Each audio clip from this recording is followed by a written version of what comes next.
வணக்கம். இன்றைக்கி இந்த வீடியோவில் எதை பற்றி பார்க்க போகிறோம்னா, மலையாளத்தில் ரிலீஸ் ஆன தரமான போலீஸ் இன்வெஸ்டிகேஷன் க்ரைம் த்ரில்லர் மூவிஸை பற்றி தான் பார்க்க போகிறோம். 2 படமுமே மலையாளத்தில் ரிலீஸ் ஆகிருக்கு. 2மே தமிழ் டப்பிங்கில் இருக்குது. 2மே தரமாக இருக்குது. கண்டிப்பாக நீங்கள் மிஸ் பண்ணியிருந்தீங்கன்னா இந்த படத்தை நீங்கள் கண்டிப்பாக பாருங்கள். அதாவது என்ன சொல்கிறது, போலீஸ் இன்வெஸ்டிகேஷன் க்ரைம் த்ரில்லர் அந்த மாதிரி மூவிஸை விரும்பி பார்க்குறவங்க இந்த படத்தை கண்டிப்பாக பார்த்தே ஆகணும். படம் கண்டிப்பாக தரமாக இருக்குது. இதில் வந்து ஃபஸ்ட்டு படம் வந்து தலவன். இது வந்து 2024 ரிலீஸ் ஆகிருக்கு. இதுக்கு ஐஎம்டிபி ரேட்டிங் பார்த்தோம்னா 10க்கு 7.2. படம் ஒரு ஒர்த்தான படம் தான். இது எந்த ஓடிடி தளத்தில் இருக்குது அப்படின்னா சோனி லைவில் இருக்குது. இங்கே போய் பார்த்துக்கலாம். இப்போ படத்தோட ஒன்லைன் என்னன்னு பார்த்துருவோம். படத்தில் 2 ஹீரோ, ஒருத்தர் பிஜி மேனன், இன்னொருத்தர் வந்து ஆசிப் அலி. ஒரு போலீஸ் ஸ்டேஷனில் வந்து பிஜி மேனன் வந்து சர்க்கிள் இன்ஸ்பெக்டராக இருக்கார்.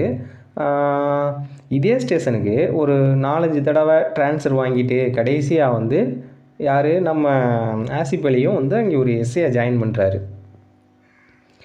2 பேருமே வந்து என்ன சொல்கிறது, ரொம்ப நேர்மையான அதிகாரிகள். அப்படி நேர்மையாக இருக்கும்போது 2 பேருக்குமே ஒருத்தரை பார்த்தாவே கொஞ்சம் ஆகாது. 2 பேரும் மோதிக்கிற மாதிரி தான் போகும். 2 பேரோட அதாவது 2 பேருமே அப்பப்போ சண்டை போட்டுக்கிற மாதிரி தான் போகும். இப்படி இருக்கும்போது என்ன ஆகும் அப்படின்னா, நம்மளே எதிர்பார்க்காத மாதிரி நம்ம விஜிமேனன் மேலே வந்து ஒரு கொலை பழி ஒன்று விழுந்துடும். கொலைப்பழி விழுந்த உடனே நம்ம விஜிமேனன் வந்து அரெஸ்ட் பண்ணிடுவாங்க. அரெஸ்ட் பண்ண உடனே அந்த கேஸை வந்து வாதாடுறதுக்கு வந்து சரியான ஆள் இல்லை அப்படின்னு சொல்லிட்டு கடைசியாக நம்ம ஆசிப் அலி கைக்கே வந்துடும் விசாரிக்க சொல்லிவிட்டு. மற்றவங்க விசாரித்தா சரியாக இருக்காது அப்படின்னு சொல்லிட்டு ஆசிப் அலி கைக்கே வந்து ஒரு ரெக்கமெண்டேஷனில் வந்து கேஸு கைக்கு வந்துடும். அதுக்கப்புறம் ஏன்னா ஏற்கனவே விஜிமேனனுக்கும் இவருக்குமே ஆகாதில்ல, அவர் என்னென்ன பண்ண போகிறாரோ அப்படின்னு நம்ம நினச்சிட்டு இருக்கும்போதே ஆசிப் அலி வந்து ஒரு நேர்மையான அதிகாரியாக அந்த இடத்துல வந்து அவர் வந்து போலீஸ் இன்வெஸ்டிகேஷன் ஆரம்பித்து அவர் கொலையாளி யாருன்னு கண்டுபிடிச்சாரா இல்லை இவரை உள்ளே வச்சாரா அப்படிங்கிற மாதிரி தான் கதை மூவ் ஆகும். கண்டிப்பாக தரமான படம் செம்மையாக இருக்குது. கண்டிப்பாக ட்ரை பண்ணி பாருங்கள். இது தமிழ் டப்பில் அவைலபிளாக இருக்குது. 2வது படம் வந்து ஜோசப். இந்த படம் வந்து 2018 ரிலீஸ் ஆனிச்சு. இதுக்கு ஐஎம்டிபி ரேட்டிங் வந்து 8, அதாவது 10க்கு 8. இது எந்த ஓடிடி தளத்தில் இருக்குது அப்படின்னு பார்த்தோம்னா ப்ரைம் வீடியோவில் அவைலபிளாக இருக்குது. இது வந்து தமிழ்லையும் ரீமேக் பண்ணி எடுத்தாங்க. அதனால தான் நான் தமிழில் இருக்குதுன்னு சொன்னேன். ஆனால் தமிழில் வந்து ரீமேக் பண்ண படம் வந்து அந்தளவுக்கு ஒர்த்தா இல்லை. நீங்கள் வந்து மலையாளத்திலேயே பாருங்கள். ஜோசப் அந்த லாங்குவேஜ்லேயே பாருங்கள், புரியும், ஓரளவு நல்லா தான் புரியும். தமிழில் அதுவும் கிட்டத்தட்ட ஒரே மாதிரி தான் இருக்குது. அதனால் ஜோசப்புங்கிறது 2018 ரிலீஸ் ஆன அவங்க லாங்குவேஜ்லேயே பாருங்கள். படம் தரமாக இருக்குது. இது ஓடிடி தளத்தில் ப்ரைம் வீடியோவில் அவைலபிளாக இருக்குது. இப்போ இந்த படத்தோட ஒன்லைன் ஸ்டோரி என்ன அப்படின்னு பார்த்தோம்னா, ரொம்ப புத்தி கூர்மையான ஒரு ரிட்டையரான ஒரு போலீஸ் அதிகாரி. அவர் தான் நம்ம படத்தோட ஹீரோ.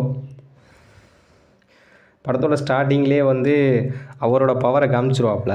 அதுக்கப்புறம் வந்து அவர் என்ன சொல்கிறது, அதுக்கப்புறம் அவரோட முன்னாள் மனைவி ஒருத்தவங்க இறந்து போவாங்க.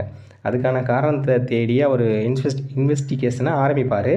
அப்படி இருக்கும்போது படம் வந்து கொஞ்சம் அதுக்கப்புறம் வந்து ஒரு போலீஸ் அகாடமி வந்து ஒரு விருது வழங்கும் விழா நடத்தி அதில் வந்து எல்லாருக்கும் ஒரு சாதனை பண்ணவங்களுக்கெல்லாம் விருது கொடுத்துக்கிட்டு இருக்காங்க.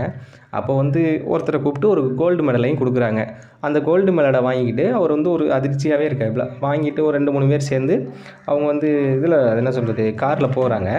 காரில் போகும்போது அந்த காரோட டிரைவர் இருக்காப்புல, அவர் வந்து கேட்குறாரு, கோல்டு மெடல் வச்சுருக்கவரை பார்த்து கேட்குறாரு, சார் நீங்கள் பெரிய ஆளாக இருப்பீங்க போலையே, கோல்டு மெடல்லாம் வாங்குறீங்க அப்படின்னு சொல்லிட்டு. ஆனால் அவர் என்ன சொல்கிறாருன்னா, இது எனக்கு இல்லைப்பா, ஜோசப்புக்கு வாங்கினது, நான் வந்து அவர் இல்லாததுனால நான் வாங்குகிறேன் அப்படிங்கிற மாதிரி காரில் தான் வந்து சொல்லும்போது அப்படியே அதில் கட்டாயி அப்புறம் கிளைமேக்ஸ் ஸ்டார்ட் ஆகும். ஃப்ளாஷ்பேக் ஸ்டார்ட் ஆகும். அதிலேருந்து கதை வந்து என்னாச்சு, படம் அது என்ன ஜோசப்ங்கிறவருக்கு என்னாச்சு அப்படிங்கிற மாதிரி தான் படம் மூவ் ஆகும். படம் கண்டிப்பாக ஒரு ஒர்த்தான படம். நீங்கள் ட்ரை பண்ணி பாருங்கள். 2 படமுமே மலையாளத்தில் தான் ரிலீஸ் ஆனிச்சு. 2 படமுமே தரமாக இருக்குது. கண்டிப்பாக ட்ரை பண்ணி பாருங்கள். அடுத்தடுத்த படத்தை பற்றி அடுத்தடுத்த பார்ட்டில் பார்ப்போம். தேங்க்யூ.